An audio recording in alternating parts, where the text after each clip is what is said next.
rangkaian presiden hari ini di Jepang mungkin seperti apa? Dan besok juga dengan Perdana Menteri. Oke, baik. Jadi pada hari ini 30 Maret 2026 Bapak Presiden di hari pertama di Jepang secara keseluruhan tadi pagi sampai siang bertemu dengan Kaisar Naruhito, kemudian juga putra mahkota Jepang Fumihito. Intinya bahas berbagai macam kerjasama dan peningkatan kerjasama antara pemerintah Indonesia dan Jepang. Terutama tadi yang menarik adalah tentang perlindungan terhadap hutan dan lingkungan hidup. Itu tadi beliau berdua bertemu kurang lebih 45 menit, kemudian dilanjutkan dengan makan siang. Jadi total keseluruhan hampir 2 jam lebih di Kekaisaran Jepang. Itu yang pertama. Kemudian yang kedua yang menarik, siang sampai sore tadi ada Business Forum. Intinya dari Business Forum itu adalah adanya kerjasama antara Indonesia dan Jepang dan investasi pemerintah Jepang dan swasta dari Jepang ke Indonesia sebesar kurang lebih 380 triliun rupiah. Oke. Untuk detailnya akan disampaikan oleh Pak Menteri Investasi karena yang membidangi khusus, dan nanti Pak Menteri SDM Pak Bahlil akan menjelaskan mengenai dari 95% investasi tersebut, 95%-nya ada di Kementerian SDM. Kira-kira begitu. Ya. Oke, silakan Pak Menteri. Oke, terima kasih Pak Sekap. Ya, pada intinya ini membuktikan bahwa kepercayaan internasional dalam hal ini pemerintah Jepang, baik oleh pemerintah Jepang maupun para pengusaha di Jepang ini terhadap Indonesia itu tetap besar, tetap komit dan bahkan proyek yang akan segera dilaksanakan ini adalah salah satu mungkin yang menjadi salah satu yang terbesar yang akan segera dilakukan. Memang tadi disampaikan oleh Pak Sekap, ini kurang lebih in US dollar terms is about 23,3 billion US dollar. Nanti detailnya yang proyek yang dengan impact itu nanti akan Pak Bahlil lebih sampaikan, karena memang mayoritasnya ada di proyek dengan impact dengan Pertamina. Itu nilainya kurang lebih 20,9 miliar dolar ya. Kemudian ada penandatanganan juga dengan SMBC Aviation Leasing dengan Danantara itu untuk investasi kurang lebih 800 juta dolar. Kemudian ada Penggadaian juga mendapatkan pendanaan dari SMBC Bank kurang lebih dalam rupiahnya itu 5 triliun atau kurang lebih 300 juta dolar. Kemudian ada juga dari kerjasama perusahaan beauty kecantikan estetika itu dari perusahaan namanya Two Way dengan perusahaan di Indonesia untuk investasi Indonesia nilainya juga 500 juta dolar. Dan investasi di plasma darah juga nilainya itu 1 billion US dollar. Jadi ini untuk plasma darah adalah investasi kedua setelah SK Plasma dari Korea. Nah, itu kurang lebih investasi yang masuk, dan sebenarnya masih ada beberapa lagi investasi yang masuk, diantaranya adalah geothermal antara PT Supramu juga dengan Sumitomo kalau nggak salah, itu juga tadi disepakati juga untuk investasinya untuk expansionnya gitu ya.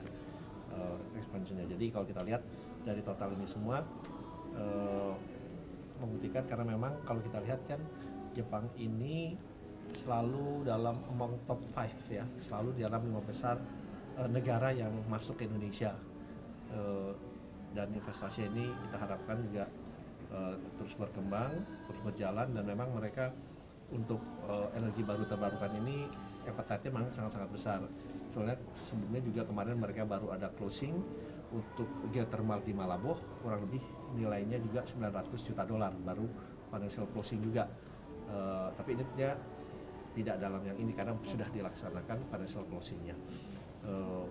Jadi itu yang bisa kita sampaikan. Jadi kita juga melihat terlepas dari adanya geopolitik, geoekonomi yang sedang berada di dunia ini, kepercayaan internasional terutama Jepang itu tetap besar dan mereka komit untuk menjalankan investasi yang ada di Indonesia ke depannya. Kalau besok sama PM itu akan ada penandatanganan investasi? Nanti mungkin itu biar Pak Sekap yang menjawab. Mungkin silakan. Coba kita elaborasi dari Bu. Ya, baik teman-teman media, atas arahan Bapak Presiden Prabowo, saya itu ditugaskan untuk melakukan 2 hal kunjungan di Jepang. Pertama adalah memastikan percepatan tentang investasi di transisi energi. Yang kedua adalah menyangkut impact Blok Masela. Blok Masela ini kan sudah 27 tahun dikuasai konsesinya. Dan kita masih ingat 5-10 tahun lalu perdebatannya adalah antara di laut atau di darat.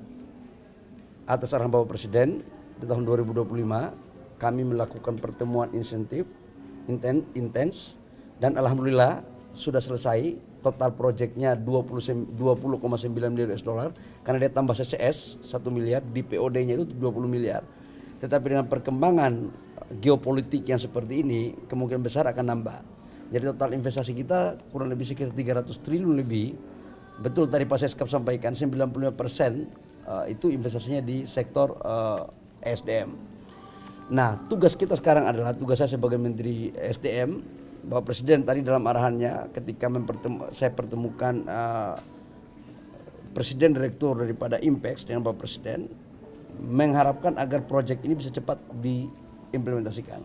Dan tahun ini 2026 tender EPC-nya akan kita lakukan, FID-nya juga akan selesai dan kita minta untuk dipercepat. Kenapa ini harus dipercepat? Karena ini penghasil migas salah satu yang giant, 1.200 mm. Kalau ini mampu kita lakukan maka ketahanan energi kita di sektor migas itu akan semakin kuat dan sekaligus menjadikan Indonesia sebagai salah satu pemain gas di dunia. Dan ini diharapkan, kemarin saya minta untuk kalau seandainya market di luar belum clear itu dibeli semua oleh Danantara, dalam hal ini PGN, supaya kita memperkuat hilirisasi dalam negeri. Yang kedua menyangkut dengan transisi energi, saya menambahkan apa yang disampaikan oleh Pak Seskap sama Pak Menteri Investasi, bahwa memang kita lagi dorong untuk mempergunakan seluruh potensi energi lain selain fosil yang kita punya.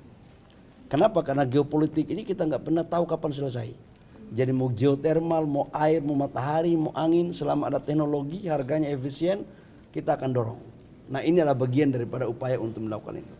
Dan semua ini sudah benar-benar bisa terjadi karena koordinasi yang baik yang dilakukan oleh Pak Seskap sebagai ketua kelas dalam mengkoordinir urusan-urusan ini di Jepang. Gitu ya, makasih. Oke, terima kasih. Tadi nilai investasi yang Blok Masela itu berapa Pak? Total Blok Masela 20,9 miliar US dollar. Itu nilai awal ya, kemungkinan besar ketika terjadi geopolitik yang tidak menentu itu akan terjadi peningkatan, tapi setelah nanti pada saat implementasinya. Ya. Pak, soal geopolitik yang perundingan untuk Singapura sampai saat ini gimana Pak? Doakan, kami terus melakukan komunikasi, kami dengan Kemenlu melakukan koordinasi intens, saya dengan Kemenlu juga tadi malam kita bahas, insya Allah sudah ada lampu hijau. Tetapi kan kita tahu dalam kondisi geopolitik begini harus kita betul-betul melakukan secara terus menerus. Doain ya, insya Allah bisa cepat selesai. Stabil, Pak. Harga sekarang sudah mencapai $115. Di dalam negeri masih stabil.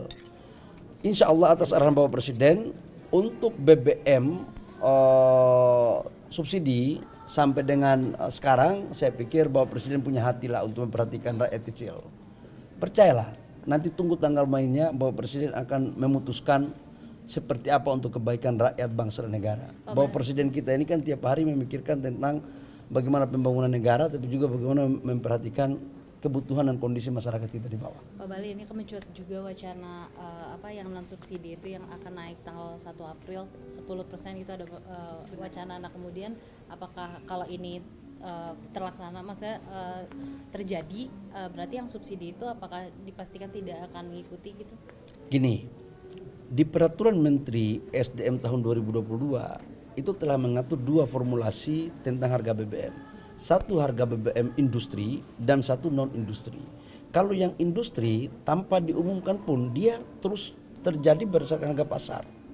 Jadi mau diumumkan atau tidak diumumkan, dia akan mengikuti harga pasar. Itu yang industri. Apa itu definisi yang industri? Adalah bensin RON 95, 98. Itu kan orang-orang yang mampu lah, seperti mohon maaf, contoh Pak Rosan, Pak Seskap, masa pakai minyak subsidi, ya kan? Dan selama mereka mau jalan banyak, selama ada uang untuk bayar, monggo. Tugas negara menyiapkan. Yang membayar mereka, itu tidak ada tanggungan negara sama sekali. Yang kita fokus itu adalah menyangkut dengan subsidi. Nah tadi saya katakan bahwa subsidi tunggu tanggal mainnya. Insya Allah saya yakinkan bahwa Bapak Presiden dalam membuat kebijakan selalu mempertimbangkan dan memprioritaskan tentang kondisi masyarakat. Insya Allah baik. Nanti tunggu tanggal mainnya ya. Oke, Pak Seskap, untuk pertemuan besok Pak Presiden sama PM itu kan dilaksanakan di tengah konflik juga kan, masih berlangsung gitu perang Amerika dengan Iran. Nah itu juga akan menjadi salah satu pembahasan kah yang dibahas intensif. Oke, jadi di samping hari ini tadi ketemu Kaisar, kemudian investasi sekitar 380 triliun. Jadi besok Bapak Presiden akan bertemu juga dengan Perdana Menteri Sanae Takaichi, Perdana Menteri Jepang. Nah, untuk perjanjiannya sudah ditandatangani sebelumnya. Oke. Jadi investasi tadi itu adalah bagian dari seluruh perjanjian Indonesia Jepang. Oke. Itu. Kemudian yang kedua, besok sorenya akan dipertemukan dengan sekitar 12 pengusaha terbesar Jepang oleh Pak Menteri Investasi dan Menteri SDM dengan Bapak Presiden seperti yang dilakukan kemarin di Amerika.